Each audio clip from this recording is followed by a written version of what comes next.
Hello friends, welcome to study with Kashi. Friends, आज की video में हम क्लास 12 भौतिक विज्ञान यानी कि फिजिक्स के 70 में से 70 नंबर पक्का सीरीज के रिपीटेड क्वेश्चंस को करने वाले हैं, जो कि आपके बोर्ड एग्जाम में बार बार रिपीट हुए हैं। तो चलिए फ्रेंड्स, हम वीडियो को स्टार्ट करते हैं। देखिए, हमारा पहला क्वेश्चन है विभव प्रवणता तथा वैद्युत क्षेत्र की तीव्रता में संबंध।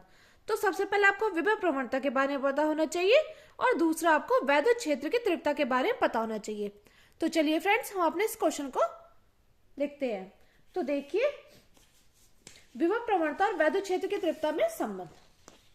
यहां पर देखिए हमारा सूत्र है E बराबर minus dV upon d r, जहां डीवी अपॉन डी आर क्या है? ये हमारी विभव प्रवणता। क्या है? ये हमारी विभव प्रवणता।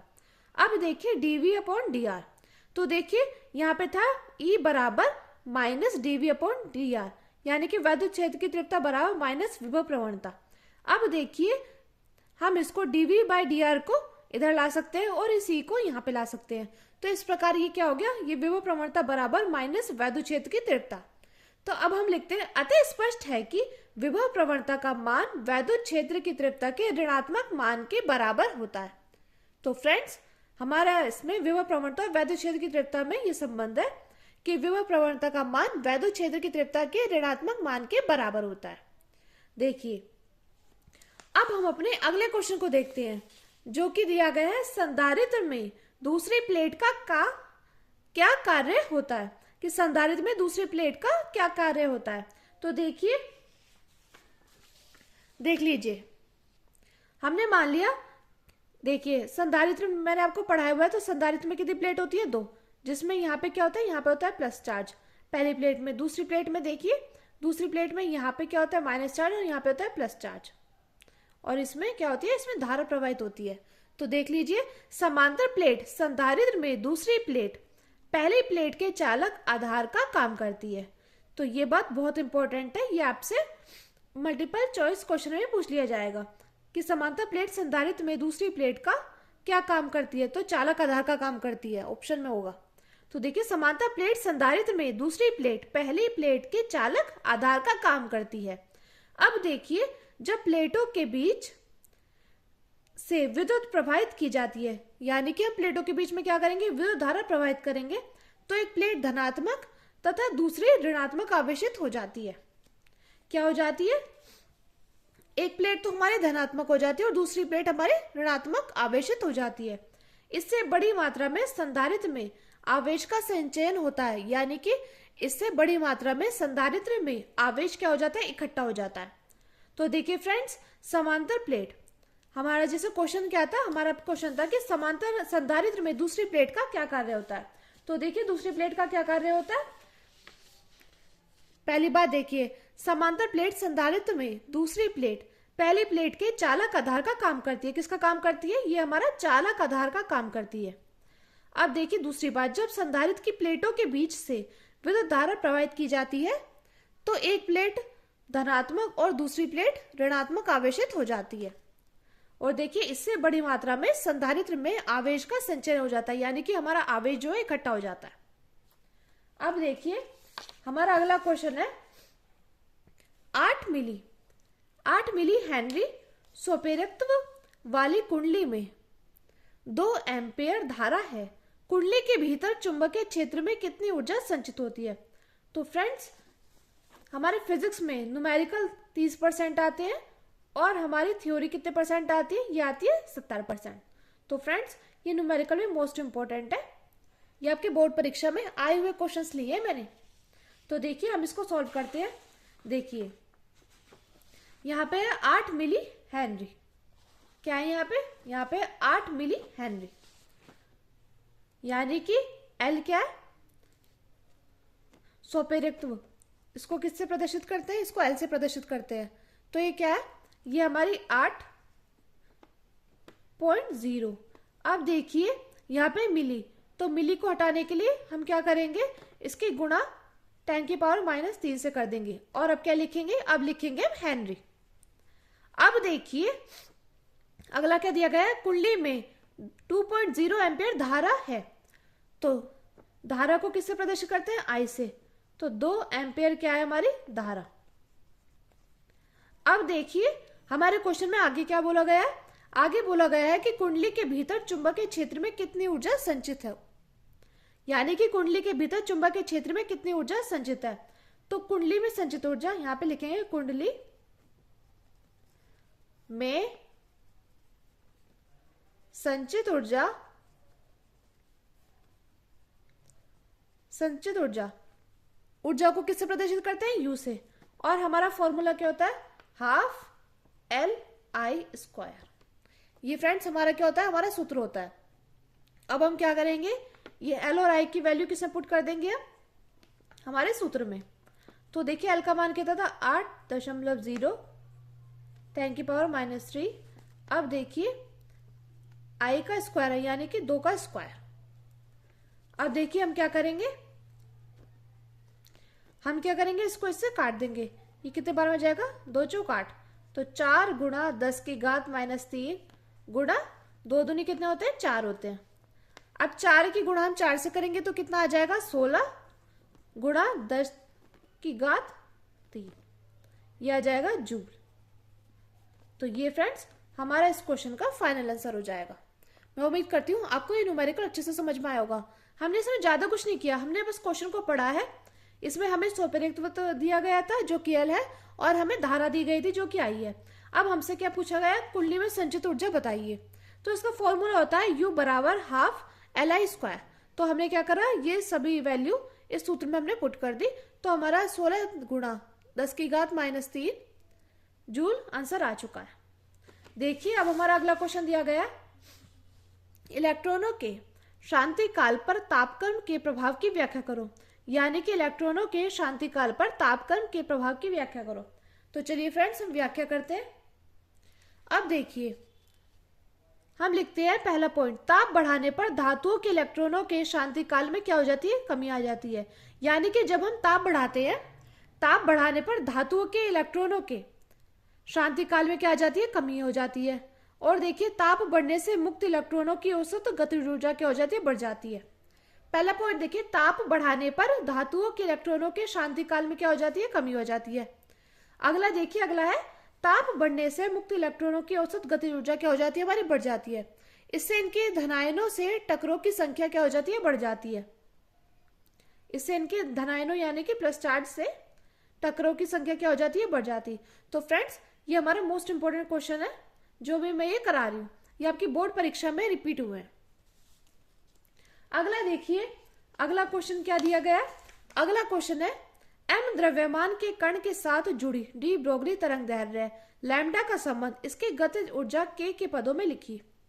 फ्रेंड्स मोस्ट इंपोर्टेंट है डी ब्रोगली। कोई भी ऐसा बोर्ड एग्जाम होगा ही नहीं जिसमें डी ब्रोगली से क्वेश्चन आया हो, चाहे 2 नंबर की बात कर लो या 4 नंबर या 5 नंबर की बात कर लो, डी ब्रोगली से हमेशा क्वेश्चन पूछे ही गए हैं।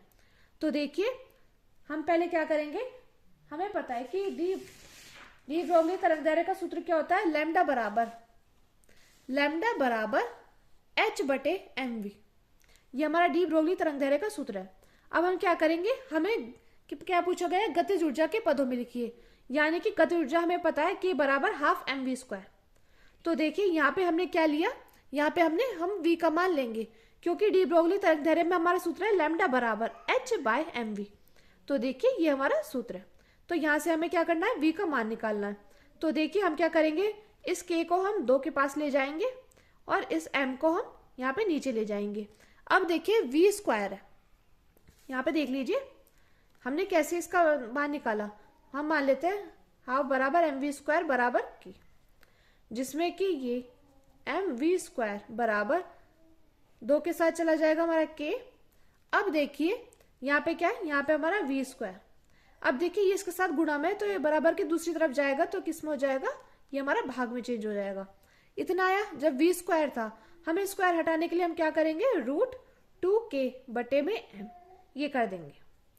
अब देखिए अब हमें क्या करना है, अब हमें इस समीकरण में हम क्या करेंगे, हम अपना v का मान रख देंगे।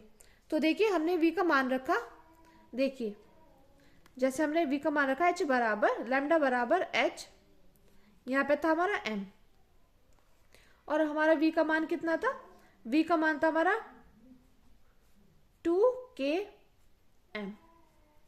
अब देखिए आप ये सोच रहे होंगे कि ये आखिर आया तो आया कैसे। यहाँ पे देखिए m बराबर क्या होता है, m बराबर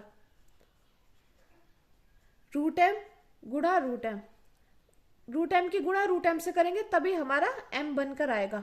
तो हमने क्या करा यहाँ पे हमने h बराबर रूट एम गुणा रूट एम कर दिया। अब देखिए अब क्या करा हमने, 2k और रूट एम, तो रूट एम से रूट एम कैंसिल, तो क्या बचा रूट 2km। तो इस प्रकार ये हमारा आया है लैम्डा बराबर h बटे रूट 2m के। तो फ्रेंड्स ये हमने सॉल्व कर दिया। यहाँ पे हमने तरंग दैर्ध्य के पदों में लिख दिया है ये सूत्र। अब देखिए हमारा अगला क्वेश्चन क्या है। अगला क्वेश्चन देखिए हमारा है किरचॉफ का धारा नियम। किरचॉफ का धारा नियम बताइए। तो फ्रेंड्स चलिए हम अपना किरचॉफ का धारा नियम बताते हैं। देखिए जैसे कि हमने यहाँ पे पॉइंट लिया, अब यहाँ इस पॉइंट पर क्या हो रही है, इस पॉइंट पर धारा हमारी क्या हो रही है, प्रवाहित हो रही है। यहाँ पे देखिए यहाँ हमने लाइन खींची, हमने ये लाइन खींची और ये लाइन खींची। अब देखिए इसमें क्या हो रहा है, ये धारा क्या है, ये धारा अंदर की तरफ जा रही है, तो हमने ये साइन करा। और देखिए यहाँ पे धारा इधर की तरफ जा रही है, और देखिए यहाँ पे क्या हो रही है, यहाँ पे हमारी धारा क्या हो रही है, बाहर की तरफ जा रही है।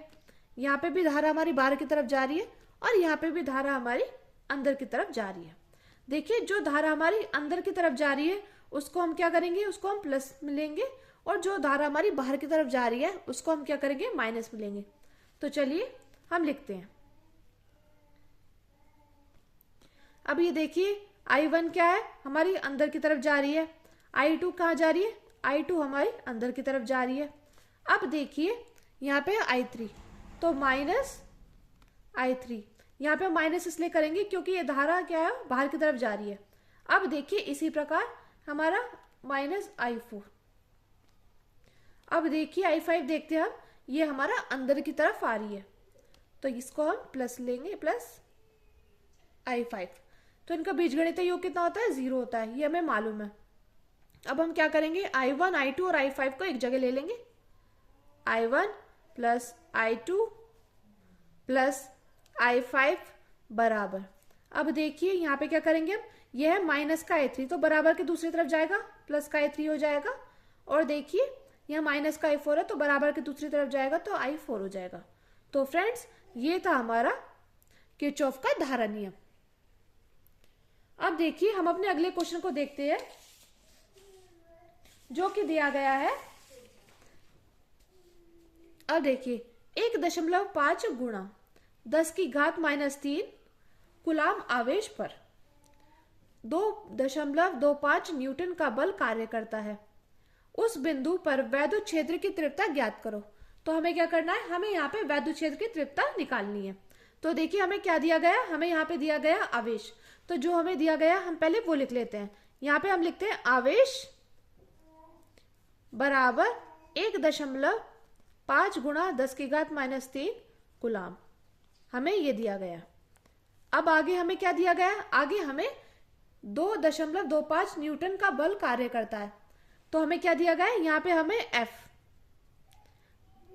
2.25 न्यूटन।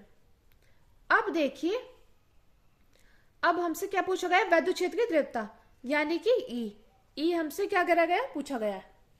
यहाँ पे देखिए हमसे E पूछा गया, तो हम E का सूत्र जानते हैं। हमारा सूत्र होता है वैद्युत क्षेत्र की तीव्रता बराबर E बराबर F बटे में Q। अब हम क्या करेंगे, इस सूत्र में क्या कर देंगे, ये वैल्यू पुट कर देंगे। तो F की जगह हम लिखेंगे 2.25 न्यूटन। और देखिए यहाँ पे कूलाम जो है, यहाँ पे हम कर लिख देंगे 1.5 गुणा 10 की घात -3 कूलाम।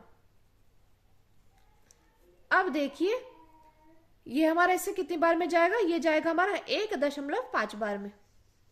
तो देखिए 1.5 गुणा 10 की घात -3 न्यूटन प्रति कूलाम। अब देखिए ये देखिए बटे में 10 की घात -3, तो हम क्या करेंगे, हम इसको ऊपर ले जाएंगे तो क्या हो जाएगा, ये है -3, तो ये ऊपर जाएगा तो क्या हो जाएगा, ये हो जाएगा 10⁻³ न्यूटन प्रति कूलाम। तो फ्रेंड्स ये था हमारा इस न्यूमेरिकल का आंसर। ये फ्रेंड्स जितने भी मैंने क्वेश्चंस कराए ना, ये आपकी बोर्ड परीक्षा में बार बार रिपीट हुए हैं। अगर आपको वीडियो अच्छी लगी तो प्लीज हमारे चैनल को सब्सक्राइब कीजिए और वीडियो को लाइक शेयर और कमेंट जरूर कीजिए। Thank you, thanks for watching.